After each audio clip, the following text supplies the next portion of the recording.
Hello प्रिय विद्यार्थियों, आज हम अरस्तु के नागरिकता संबंधी विचारों के बारे में बात करेंगे। अरस्तु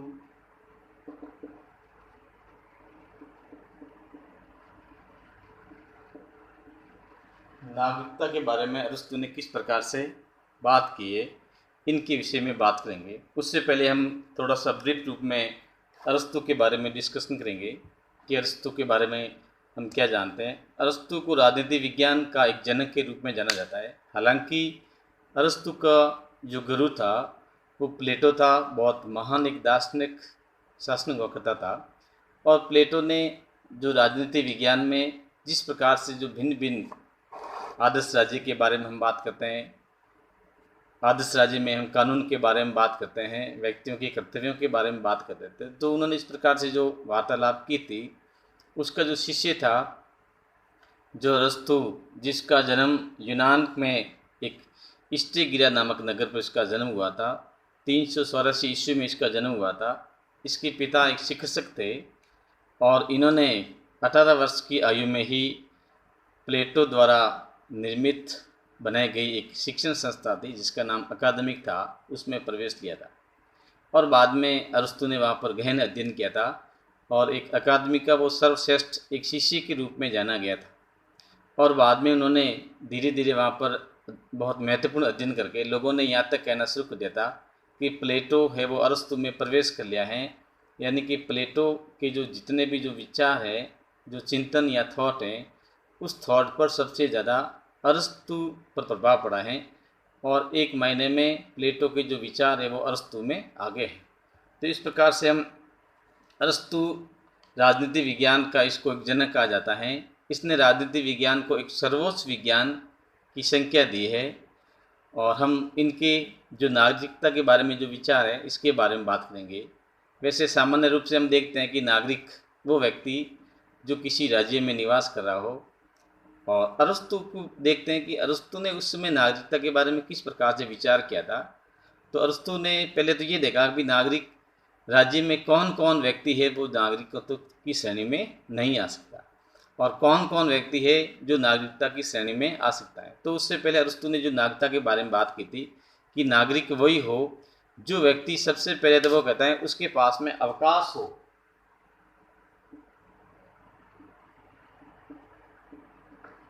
उसके पास में अवकाश हो। अवकाश का तात्पर्य छुट्टी से नहीं है, बल्कि एक व्यक्ति किसी भी प्रकार के कार्यों से बिल्कुल ही फ्री हो, स्वतंत्र हो। उसके बाद में केवल राज्य के कार्य करने के बारे में, कानूनी संबंधी प्रक्रिया अपनाने के बारे में या विधि निर्माण के अलावा उसके पास में किसी प्रकार का कार्य नहीं हो। जैसे उन्होंने इसके साथ में ये भी कहा है, एक तो उसके साथ में अवकाश हो, दूसरी बात उसने कहा कि जो कानून के बारे में, कानून की व्याख्या, जो व्यक्ति कानून की व्याख्या करता हो या जिसको कानून की व्याख्या या न्यायिक कार्यों से संबंधित जानकारी रखनी हो या न्यायिक कार्यों से संबंधित काम करता हो। और दूसरी वर्ष ने कहा व्यवस्थापिका के रूप में काम करता हो, व्यवस्थापिका के रूप में जो काम करता हो, इस प्रकार का जो व्यक्ति होता है, जिस व्यक्ति को अरस्तु ने नागरिकता के बारे में बात की है कि यही व्यक्ति है जो राज्य की एक नागरिकता की श्रेणी में आ सकता है। उसके कहने का मतलब ये नहीं था तात्पर्य कि जो व्यक्ति राज्य के अंदर निवास करते हैं वही व्यक्ति नागरिक है।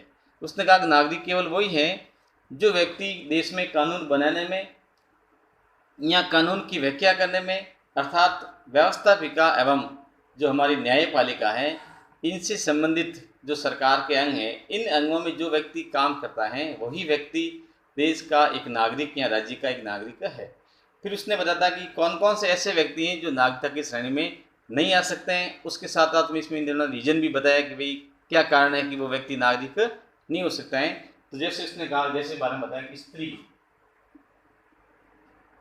उसने कहा कि अरस्तु ने कहा कि स्त्री है जिसको हम नागरिकता की श्रेणी में नहीं ले सकते हैं। इसलिए नहीं ले सकते हैं क्योंकि स्त्री के पास में घरेलू काम काज ज़्यादा होता है और इसलिए घरेलू कार्य ज़्यादा होने की वजह से उसके पास में अवकाश नहीं रहता है और अवकाश नहीं मिलने के कारण वो राजकीय कार्यों में भागीदारिता नहीं निभा पाती। इसलिए उन्होंने कहा कि ये नहीं है।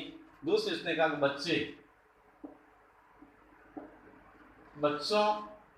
बच्चों को भी अरस्तु ने कहा कि बच्चे भी राज्य की नागरिकता की श्रेणी में नहीं आ सकते, क्योंकि उसने कहा कि बच्चे का जो दिमाग होता है, मस्तिष्क होता है, वो अल्प विकसित होता है, इसलिए वो राजकीय कार्यों में सही और गलत के बारे में जानकारी प्राप्त नहीं कर सकते। इसलिए उन्होंने कहा कि जो ये है, ये भी राज्यों की श्रेणी में नहीं आ सकते। फिर उसने कहा कि दास है, दास को भी अरस्तु ने कहा कि दास राज्य की नागरिकता के योग्य नहीं है, या दास भी राज्य की एक नागरिकता की श्रेणी में नहीं आ सकते, क्योंकि उसने कहा कि जो दास का जो कार्य होता है वो कार्य होता है कि जो व्यक्ति नागरिक है या जो व्यक्ति शासन के कार्य में लीन है, वो दास का जो कार्य होता है वो उनकी सुविधा में वृद्धि करना है। तो इसलिए उनके पास में इतना एक कठिन परिश्रम करता है, जिसकी वजह से उसके पास में अवकाश नहीं मिलता है, जिस कारण से उसने कहा कि दास से वो इसकी श्रेणी में नहीं आ सकता है। फिर उसने कहा कि विदेशी जो दूसरे राज्यों की जिसने नागरिकता ग्रहण कर रखी है, वो व्यक्ति भी राज्य की नागरिकता में नहीं आ सकता है। फिर इसने कहा कि जिस व्यक्ति पर अभियोग चलाया गया हो, अगर कोई व्यक्ति अपराधी है और उसके ऊपर इस प्रकार से अभियोग चलाया जाता है, तो ऐसी स्थिति में वो भी व्यक्ति राज्य की एक नागरिकता की श्रेणी में नहीं आता है। और नेक्स्ट वर्ष ने कही कि ऐसा व्यक्ति जिसके माता पिता किसी दूसरे राज्य के नागरिक हो या किसी दूसरे राज्य में निवास करता हो, तो इस प्रकार का व्यक्ति है वो भी नागरिकता की श्रेणी में नहीं आता है। फिर नेक्स्ट ये कहता है कि ऐसा व्यक्ति जो राज्य से निष्कासित हो या जिसको राज्य ने इस स्वतंत्र मताधिकार से वंचित किया गया हो, तो इस प्रकार का जो व्यक्ति है वो भी एक राज्य की नागरिकता की श्रेणी में नहीं आता है। अब अरस्तु ने जो नागरिकता के बारे में जो परिभाषा बताई कि नागरिकता क्या है, इसके बारे में क्या इसकी परिभाषा है, तो उसने कहा कि नागरिक वही है जो न्याय व्यवस्था एवं व्यवस्थापिका के एक सदस्य के रूप में भाग लेता हो, या दोनों में से किसी एक के रूप में वो कार्य करता हो, या तो कानून की व्याख्या करता हो या कानून के निर्माण में काम करता हो, या दोनों में काम करता हो, या दोनों में से किसी एक के रूप में कार्य करता हो। तो इस प्रकार का जो व्यक्ति होता है, क्योंकि दोनों ही प्रकार के जो कार्य हैं ये संप्रभुता से संबंधित कार्य हैं, इसलिए इन दोनों में कार्य करने वाले व्यक्ति को ही अरस्तु ने कहा कि वो व्यक्ति नागरिक है। वर्तमान समय की बात करते हैं कि जहाँ हम एक केवल राज्य में निवास करने वाले व्यक्ति को या जिस व्यक्ति को एक 18 वर्ष पूर्ण होने के बाद में जो एक मताधिकार जो मिलता है, उस प्रकार से जो व्यक्ति होता है जिसको हम कहते हैं कि वो व्यक्ति राज्य के एक नागरिक के रूप में। लेकिन प्राचीन काल की जहाँ बात करते हैं, हालांकि अरस्तु लोकतंत्र का काफ़ी समर्थक भी था, लेकिन उस समय में इस प्रकार की जो बात करता है कि इस प्रकार से जो व्यक्ति हैं नागरिकता की श्रेणी में केवल वही व्यक्ति आता है तो या तो न्यायिक व्यवस्था से संबंधित कार्य करता हो या व्यवस्थापिका से संबंधित कार्य होता हो, यानी कि विधि निर्माण के कार्यों में संलग्न हो, ऐसा व्यक्ति ही इसमें आता है। फिर हम बात करते हैं कि अरस्तु की जो नागरिकता है, इसका जो सिद्धांत है, इसकी प्रमुख क्या क्या विशेषताएं। पहली इसकी विशेषता है जो व्यक्ति न्यायिक प्रशासन एवं सार्वजनिक कार्यों में भाग लेता हो। अरस्तु ने कहा कि नागरिक वही है जो व्यक्ति न्यायिक या प्रशासनिक कार्य है या राज्य की जो सार्वजनिक कार्य हैं उसमें जो भाग लेता है, उस व्यक्ति को ही हम राज्य का नागरिक मानते हैं। दूसरी विशेषता इसने ये बताई कि साधारण सभा का सदस्य हो, जो व्यक्ति साधारण सभा जिसका कार्य होता है कानून को बनाना या विधायी कार्यों में भाग लेना, तो इस प्रकार का जो व्यक्ति होता है उस प्रकार के व्यक्ति को अरस्तु ने एक नागरिकता की श्रेणी में लिया है। नेक्स्ट अरस्तु कहता है कि विदेशी, दास, श्रमिक, स्त्री व बच्चे ये भी नागरिकता की श्रेणी में नहीं आ सकते हैं। यानी विशेषकर उसने कहा कि विदेशी व्यक्ति यानी ऐसा व्यक्ति जो विदेशों में रहता हो या जिसने किसी दूसरे देश की नागरिकता अर्जित कर रखी हो, तो ऐसा व्यक्ति एक राज्य के लिए नागरिक नहीं हो सकता है। दास जिसका कार्य होता है, जिसके पास में कठिन परिश्रम करता है, तो वो व्यक्ति भी राज्य की नागरिकता के लिए उपयुक्त नहीं है। श्रमिक खेती बाड़ी करने वाला मजदूर है या किसान वर्ग है, स्त्री है, बच्चे हैं, तो इस प्रकार की जो श्रेणी में जो व्यक्ति आते हैं, अरस्तु ने कहा कि ये नागरिकता के योग्य नहीं है, इनको हम नागरिकता की श्रेणी में नहीं ले सकते हैं, क्योंकि नैतिक एवं बौद्धिक दृष्टि से देखा जाए तो इनका जो स्तर है बहुत ही निम्न होता है, इस कारण से ये नागरिकता की श्रेणी में नहीं आते हैं। तो इसने लास्ट में कहा है कि ऐसा व्यक्ति जो जिसके पास में अवकाश नहीं हो, अवकाश जिस व्यक्ति के पास में नहीं हो, तो वो व्यक्ति भी नागरिकता की श्रेणी में नहीं आ सकता है, क्योंकि जब तक व्यक्ति के पास में अवकाश नहीं होगा तो व्यक्ति राज्य के कार्यों में भाग नहीं ले सकता। जैसे व्यापारी है, श्रमिक है, मजदूर है, स्त्री है, तो इस प्रकार से ये श्रेणी में जो आने वाले व्यक्ति हैं जो कहीं न कहीं किसी न किसी कार्य में संलग्न रहते हैं, इस प्रकार से उसके पास में पूर्ण रूप से अवकाश नहीं होता है। और ऐसी स्थिति में जब उसके पास में अवकाश नहीं होता है तो उनका जो मस्तिष्क है वो राज्य के कार्यों को करने की अपेक्षा अन्य गतिविधियों में संलग्न रहता है। तो ऐसी स्थिति में अरस्तु ने कहा कि वो व्यक्ति एक नागरिकता की श्रेणी में नहीं आ सकता। अब हम बात करते हैं कि अरस्तु और उसका जो गुरु प्लेटो है, उन दोनों की नागरिकता में क्या अंतर बताता है, या प्लेटो अपनी नागरिकता के बारे में क्या कहता है और उसका शिष्य अरस्तु है वो नागरिकता के बारे में क्या कहता है, इस दोनों में क्या क्या भिन्नता है, इसके बारे में बात करेंगे।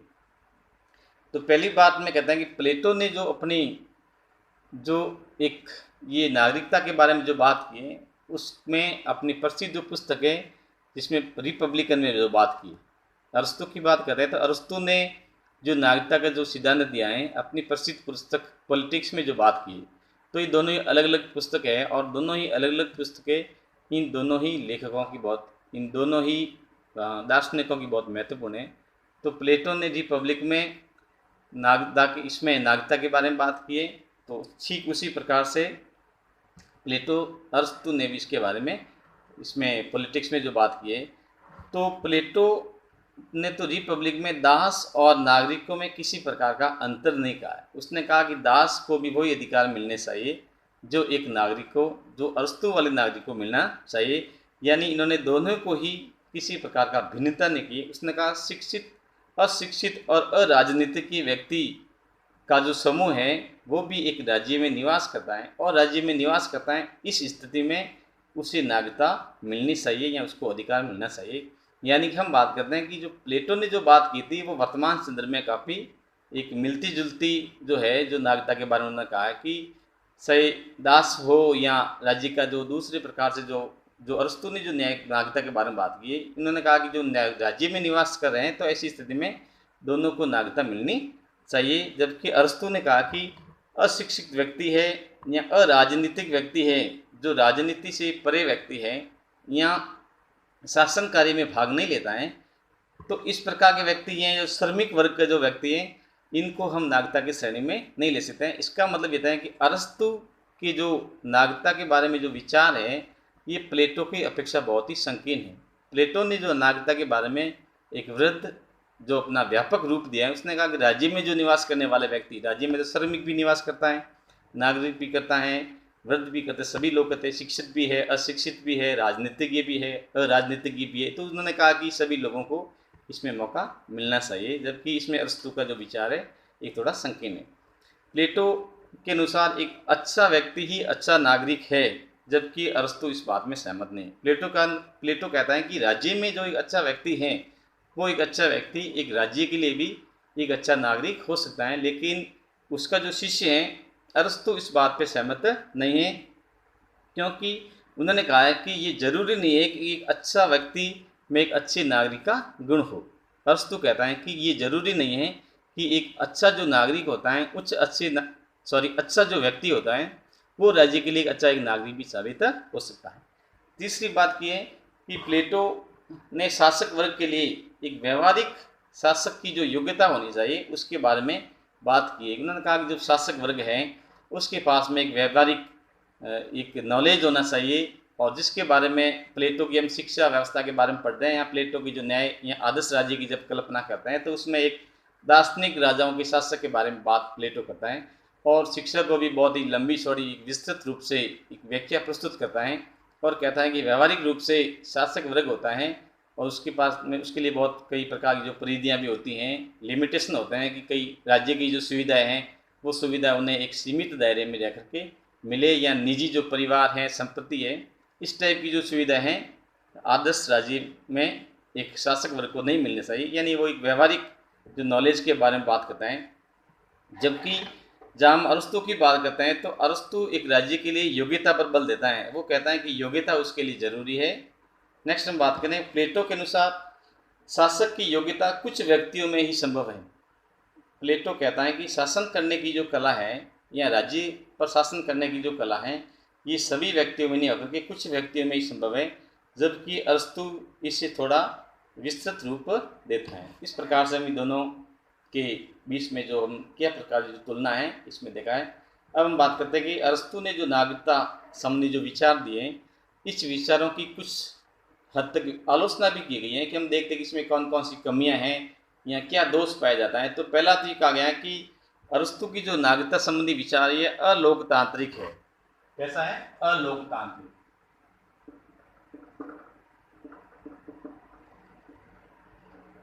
अलोकतांत्रिक अलोकतांत्रिक का अर्थ होता है कि अरस्तु नागरिकता के बारे में एक डेमोक्रेटिक तरीका ना अपना करके एक समाज में जो अभिजात वर्ग हैं, एलिट कास्ट हैं, तो केवल एलिट कास्ट क्लास को ही ये इम्पोर्टेंट देता है। तो ऐसी स्थिति में सभी लोगों के लिए नहीं है, इसलिए ये एक लोकतांत्रिक नहीं हो गया। लोकतांत्रिक प्रक्रिया जो होती है उस प्रक्रिया में राजनीतिक जो अधिकार होता है या कानूनी जो अधिकार होता है, तो विधि के समक्ष वर्तमान में जब हम सभी को समान एक दर्जा देते हैं तो इस टाइप में इन्होंने एक इसका अभाव पाया जाता है कि यह एक अलोकतांत्रिक है या लोकतांत्रिक नहीं है। दूसरी कहते हैं समान रूप से स्वतंत्र एवं वयस्क मताधिकार का खंडन किया है। अरस्तु ने नागरिकता के बारे में न तो सभी को इक्विवेलेंट माना है, यानी कि स्त्री पुरुष को न तो समानता का दिया गया है, न सभी स्वतंत्र है या न सभी विधि के समक्ष एक समान है या सभी को वयस्क मताधिकार दिया। इन सभी प्रकार की व्यवस्थाएं इनका इन्होंने अभाव पाया जाता है। इसलिए आलोचक इस बात का खंडन करता है कि अरस्तु का जो नागरिकता सिद्धांत है ये अमान्य है या अवैध है। फिर बात करते हैं कि अरस्तु का जो नागरिकता सिद्धांत है ये भेदभावपूर्ण है, क्योंकि अरस्तु राज्य में नागरिक और अनागरिक की अलग अलग व्याख्या करता है, यानी कि सभी व्यक्तियों को समान दृष्टिकोण से नहीं देखा जाता है, इसलिए ये भेदभावपूर्ण है। फिर बात करते हैं कि इसकी आलोचना करते हैं कि अरस्तु के द्वारा जो नागरिकता के बारे में जो व्यवस्था बताई गई है ये बहुत ही संकीर्ण है। संकीर्ण इसलिए है क्योंकि कुछ ही लोगों को नागरिकता की श्रेणी में लिया गया है, जबकि समाज का एक बहुत बड़ा जो वर्ग है, जैसे स्त्री है, वृद्ध है, मजदूर है, व्यापारी वर्ग हैं, अशिक्षित वर्ग हैं, ये जो बहुत बड़ा एक वर्ग है जिसको एक राज्य के कार्यों से इनको वंचित रखा है या इनको नागरिकता से वंचित रखा है, इसलिए इसका जो दायरा है बहुत ही सीमित या संकीर्ण है। तीसरी नेक्स्ट बात करते हैं कि अगर राज्य में राजतंत्र या कुलीन तंत्र के लोगों को ही नागरिकता देंगे तो इसकी संख्या बहुत ही कम होगी। यानी कि राज्य में जो कुलीन तंत्र वर्ग से संबंध रखता है या राजतंत्र राजा का पुत्र है या राज परिवार से संबंध रखने वाला व्यक्ति है, अगर केवल उन्हीं को ही नागरिकता की श्रेणी में लेंगे तो इसकी संख्या बहुत ही कम होगी और बिल्कुल अल्पसंख्यक जो व्यक्ति होंगे वो बहुसंख्यक पर एक शासन से संबंधित नियम बनाएंगे। तो ऐसी स्थिति में हम कोई गारंटी नहीं दे सकते हैं कि जो कानून बनाया जाएगा वो कानून सर्वहित में हो या सभी लोगों के हित में हो, क्योंकि उस कानून को जो बनाने वाले व्यक्ति होंगे वो केवल राजतंत्र या कुलीन वर्ग से संबंध रखने वाले व्यक्ति होंगे। तो वो जो योजनाएं बनाएंगे, जो जनकल्याणकारी योजनाएं बनाएंगे, तो वो योजनाएं केवल उन्हीं के लाभ के इर्द गिर्द घूमेगी, एक संपूर्ण राज्य में निवास करने वाले व्यक्तियों के लिए योग्य नहीं होगी। इसलिए इस प्रकार से भी इनकी एक आलोचना की जाती है। फिर अरस्तु ने नागरिकों के कर्तव्यों पर बल दिया जबकि अधिकारों की उन्होंने उपेक्षा की। अरस्तु अपने नागरिकों के बारे में अधिक से अधिक कर्तव्यों पर बल देता है जबकि अधिकारों की उपेक्षा करता है। तो इस प्रकार से हम जैसे राज्य का जो कार्य होता है वो अधिक से अधिक लोगों का लाभ होना, जैसे बेंथम ने कहा कि अधिकतम लोगों का लाभ हो, उपयुक्तवाद का जो सिद्धांत दिया है, यानी कि राज्य के द्वारा जो कानून निर्माण किया जाता है या जो सुविधाएं दी जाती है वो अधिक से अधिक लोगों का इसमें भागीदारी मिलनी चाहिए। लेकिन अरस्तु की नागरिकता की जहाँ बात करते हैं तो ऐसी स्थिति देखने को नहीं मिलती है। इस प्रकार से हम बात करते हैं कि अरस्तु की जो नागरिकता का सिद्धांत है, इस सिद्धांत में बहुत सी कमियां या दोष पाए जाते हैं। इसका एक प्रश्न लिख दो। अरस्तु की नागरिकता संबंधी विचारों के बारे में आप क्या जानते हैं? इसकी प्रमुख विशेषताएं बताते हुए इसकी आलोचना लिखिए। अथवा अरस्तु की नागरिकता संबंधी विचारों का आलोचनात्मक अरस्तु की नागरिकता संबंधी विचारों का आलोचनात्मक वर्णन कीजिए। धन्यवाद।